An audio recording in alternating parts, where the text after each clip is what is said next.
Hello students, आज हम बात करने वाले हैं डंपिंग के बारे में। डंपिंग मोनोपोली के अंडर पाया जाता है और एक स्पेशल तरह का प्राइस डिस्क्रिमिनेशन होता है। हम कहते हैं कि मोनोपोलिस्ट के पास पावर होती है किसी भी चीज़ को प्राइस डिसाइड करने के, और मोनोपोलिस्ट एक प्राइस मेकर है जो कि डिस्क्रिमिनेट भी कर सकता है बिटवीन प्राइजेस। अलग अलग कंज्यूमर से भी अलग अलग प्राइस चार्ज कर सकता है और अलग अलग मार्केट से भी अलग अलग प्राइस चार्ज कर सकता है। तो यहाँ डंपिंग के अंडर जोग्राफिकल आधार पर प्राइस डिस्क्रिमिनेशन पाया जाता है। मतलब एक मार्केट में कुछ और प्राइस होता है, दूसरे मार्केट में कुछ और प्राइस। और ये मार्केट किस हिसाब से डिस्ट्रीब्यूट किए जाते हैं? एक मार्केट आपका डोमेस्टिक मार्केट होता है और दूसरा मार्केट आपका फॉरेन मार्केट होता है। तो डोमेस्टिक मार्केट में क्योंकि मोनोपोलिस्ट के पास मोनोपोली पावर होती है, वो ज़्यादा प्राइस चार्ज कर सकता है। लेकिन जब वही मोनोपोलिस्ट फॉरेन मार्केट में अपने प्रोडक्ट को बेचता है, उसी प्रोडक्ट को, तो वहाँ पर उसे फॉरेन कॉम्पिटिटर्स से कंपटीशन का सामना करना पड़ता है, जिससे उसकी मोनोपोली की पावर ख़त्म हो जाती है और उसको कंपैरेटिवली लो प्राइस चार्ज करना पड़ता है फॉरेन मार्केट में। तो डंपिंग क्या है कि एक सेम प्रोडक्ट के लिए मोनोपोलिस्ट फॉरेन मार्केट में कम प्राइस चार्ज करे और डोमेस्टिक मार्केट में ज़्यादा प्राइस चार्ज करे। इस सिचुएशन को हम डंपिंग कहते हैं। अब ये डंपिंग के क्या ऑब्जेक्टिव्स हैं? डंपिंग के अलग अलग ऑब्जेक्टिव हो सकते हैं। यदि आपके पास मोनोपोलिस्ट के पास बहुत ज़्यादा स्टॉक इकट्ठा हो गया है और आप उससे छुटकारा पाना चाहते हैं, तो आप डंपिंग का सहारा ले सकते हैं। यदि आप अपने प्रोडक्ट की डिमांड मार्केट में, फॉरेन मार्केट में क्रिएट करना चाहते हैं, तो आप डंपिंग का सहारा ले सकते हैं। यदि आप फॉरेन मार्केट में जो कॉम्पिटिटर्स हैं आपके, उनसे compete करना चाहते हैं, तो आप डंपिंग का सहारा ले सकते हैं। यदि आप लार्ज स्केल पर प्रोडक्शन करके इकोनॉमीज ऑफ स्केल जनरेट करना चाहते हैं, तो भी आप डंपिंग का सहारा ले सकते हैं। और यदि दो मार्केट में अलग अलग इलास्टिसिटी होने के कारण आप उन इलास्टिसिटीज़ के डिफरेंस का फ़ायदा उठाना चाहते हैं, तो भी आप डंपिंग का सहारा ले सकते हैं। क्योंकि हमें पता है मोनोपोली में जिस मार्केट में कम इलास्टिसिटी होती है वहाँ पर हाई प्राइस चार्ज किए जाते हैं, और जहाँ पर इलास्टिसिटी ज़्यादा होती है वहाँ पर लो प्राइस चार्ज किए जाते हैं। और किस हिसाब से इलास्टिसिटी के अकॉर्डिंग ये प्राइजेस चार्ज किए जाते हैं, हम इसके बारे में पहले बात कर चुके हैं। फिर हमें बात करनी है कि प्राइस और आउटपुट डिटर्मिनेशन किस तरीके से होता है डंपिंग में। अब दो मार्केट हैं, हमें पता चला कि एक फॉरेन मार्केट होगा और एक होम मार्केट होगा। तो दोनों मार्केट में किस हिसाब से प्राइस डिसाइड होगा और कितना आउटपुट डिटरमिन किया जाएगा, ये देखना है। इस चीज़ को हम देखेंगे डायग्राम की हेल्प से। यदि हम ये डायग्राम देखें, यहाँ एक्स एक्सिस पर आपके आउटपुट लिया गया है, वाई एक्सिस पर रेवेन्यू और कॉस्ट लिया गया है। फिर डाउनवर्ड स्लोपिंग AR कर्व बनाया गया है, उसके ठीक नीचे डाउनवर्ड स्लोपिंग MR कर्व बनाया गया है। हमें पता है कि जब मोनोपोली की सिचुएशन होती है तो डाउनवर्ड स्लोपिंग AR और उसके नीचे डाउनवर्ड स्लोपिंग MR बनता है। फिर हमने एक और कर्व बनाया है P स्ट्रेट लाइन से, जहाँ पर P is equal to AR is equal to MR। ये जो कर्व बनाया है ये डिमांड कर्व को रिप्रेजेंट करता है।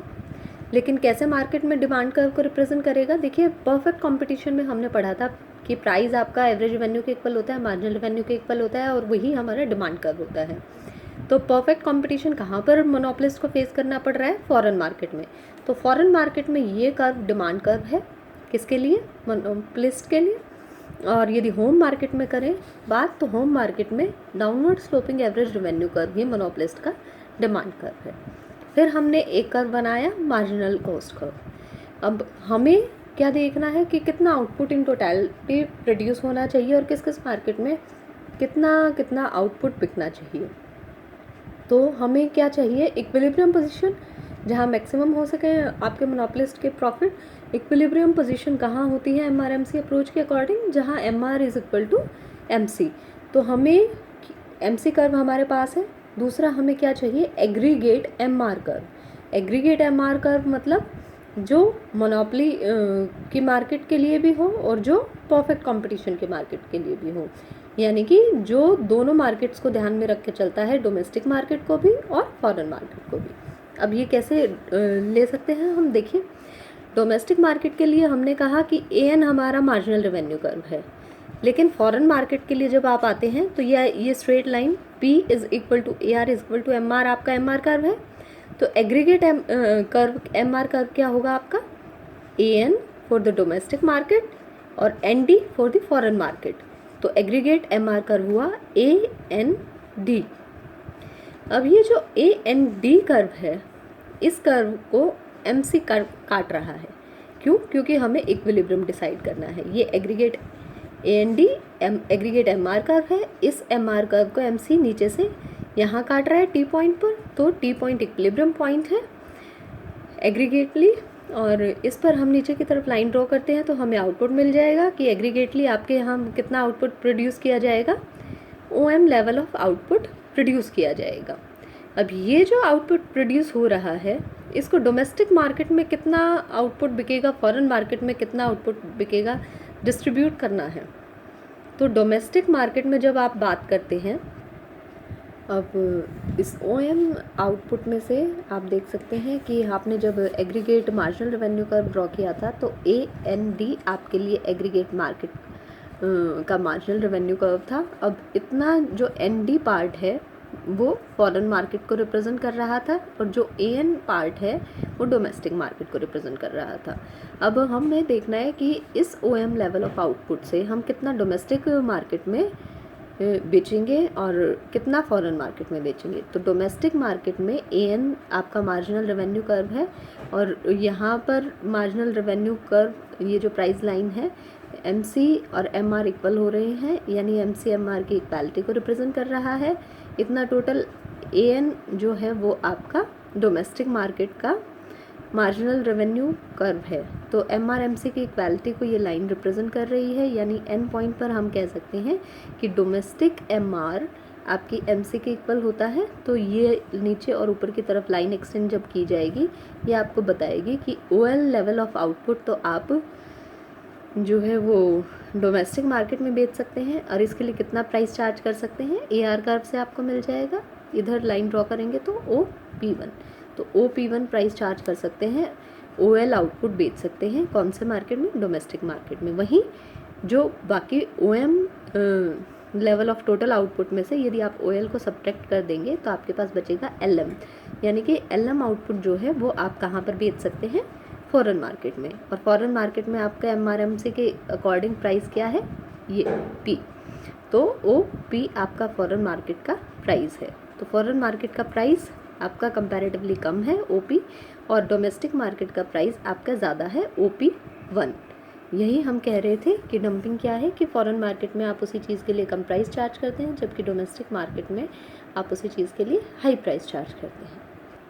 तो इस डायग्राम में मेन जो चीज़ समझने की है वो ये है कि आप MRMC के अकॉर्डिंग इक्विलिब्रियम के सिचुएशन को अचीव करेंगे और इक्विलिब्रियम के अकॉर्डिंग आप डिसाइड करेंगे कि कितना कितना आउटपुट किस किस प्राइस पर किस मार्केट में बेचा जाएगा। इसीलिए MR कर्व सबसे इम्पॉर्टेंट कर्व है इस पूरे डायग्राम में ड्रॉ करना या आइडेंटिफाई करना। और कैसा MR curve, aggregate MR curve, क्योंकि एग्रीगेट MR MC जहाँ इक्वल होगा वहीं इक्विलिब्रियम अचीव किया जाएगा। तो ये ध्यान रखेंगे, ये डोमेस्टिक मार्केट के लिए डाउनवर्ड स्लोपिंग MR कर्व बनाया था, या आपने फॉरेन मार्केट के लिए MR कर्व बनाया था, और दोनों को ज्वाइन करके, यानी कि यहाँ तक आपने AN कर्व डोमेस्टिक मार्केट का लिया और फिर ND कर्व आपके ने फॉरेन मार्केट का लिया। तो ये AND आपके लिए एग्रीगेट MR कर्व बना था और ये MC कर्व था। यहाँ दोनों काट रहे थे, यहाँ से ओवरऑल आउटपुट और प्राइस डिसाइड हुआ था, इसको फर्दर फ्रेगमेंट करना था। तो आपको पता है कि AN ही केवल आपका कौन सा हिस्सा है एग्रीगेट में से जो डोमेस्टिक मार्केट के लिए लिया गया है। तो AN आपका MR कर्व है डोमेस्टिक मार्केट के लिए, आपको MRMC की इक्वालिटी चाहिए, जबकि PT लाइन जो है T पॉइंट पर, क्योंकि MRMC दोनों इक्वल हैं एग्रीगेट, तो PT लाइन आपकी किस को रिप्रेजेंट कर रही है, यहाँ MRMC की इक्वालिटी को, एग्रीगेट MRMC जहाँ इक्वल है, और ये लाइन यहाँ N पॉइंट पर इंटरसेक्ट करती है डोमेस्टिक AN जो आपका मार्जिनल रेवेन्यू कर्व है, जहाँ पर आपका डोमेस्टिक MR भी MC के इक्वल हो जाता है। इसीलिए इस पॉइंट से आप लाइन ड्रॉ करके डोमेस्टिक मार्केट के लिए भी क्या देखते हैं, आउटपुट का लेवल, और AR कर्व से इधर लाइन ड्रॉ करके डोमेस्टिक मार्केट के लिए आप क्या देखेंगे, प्राइस लेवल कितना डिसाइड हुआ है। तो OM टोटल आउटपुट था, इससे OL आपने कहाँ निकाल दिया, डोमेस्टिक मार्केट के लिए। बचा कितना, LM, ये आपका फॉरेन मार्केट के लिए। फॉरेन मार्केट के लिए आप प्राइस डिसाइड कर चुके थे, डोमेस्टिक मार्केट के लिए आपने एवरेज रेवेन्यू कर्व से प्राइस डिसाइड कर लिया। डोमेस्टिक मार्केट में आपका प्राइस लेवल ज़्यादा है, जबकि फॉरेन मार्केट में उसी चीज़ के लिए प्राइस लेवल कम है, इससे हम कहते हैं डंपिंग।